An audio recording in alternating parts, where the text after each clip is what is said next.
So I thought I'd take a couple of minutes this morning and talk to you guys about a couple of camp security issues that I run into. So there's two big security issues that I encounter doing what I do. One is oftentimes I'm backpacking back in and I've got a big heavy pack on me that I'm carrying, but I'm kind of exploring. And there's times that I want to drop my heavy pack and scramble up a hillside or drop down into a canyon or something without carrying all my main gear.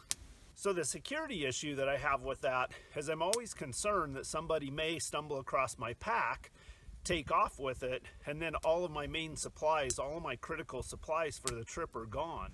The second security issue that I run into is oftentimes I set up a little camp like this, but I go off during the day and hike around, either hunting or exploring or something like that, and I've got the same issue. I've got gear back at my camp that I want or need for the trip, and I'm walking away and leaving it. So the problem is, again, what if somebody stumbled onto my camp and somebody makes off with my critical gear? So let me show you guys a couple of little solutions that I've come up with for that. So I've stashed my pack over there, and if you look really close, you can see it, but I just took about a minute to throw a little bit of natural vegetation over it and conceal it a little bit.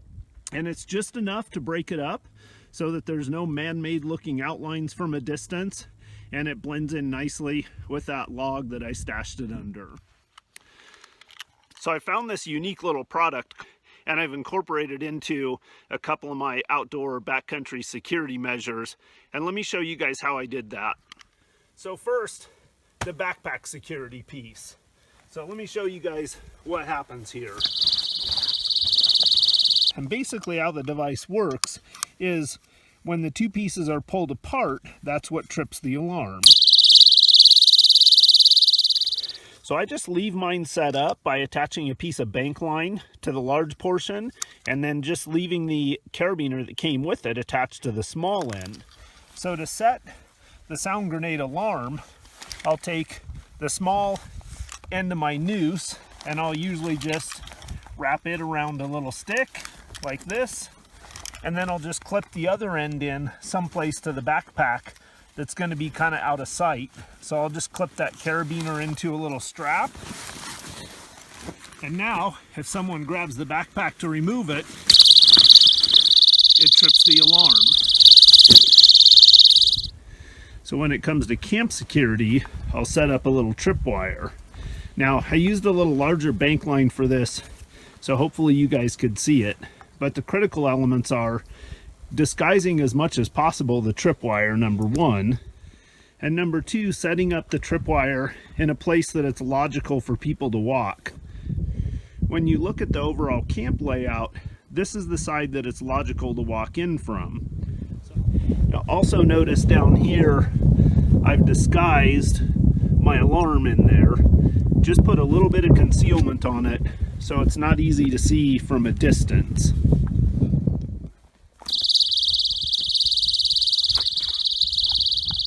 A couple other things when it comes to camp security that I always think about is, number one, trying to keep my camp as low profile as possible, using natural colors for my packs, my gear, things like that.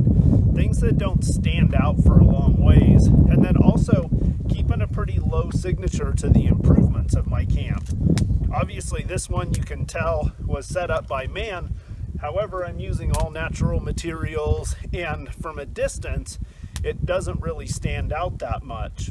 When I walk away from camp, I want to make sure that my fire is completely dead so there's no smoke coming out of it.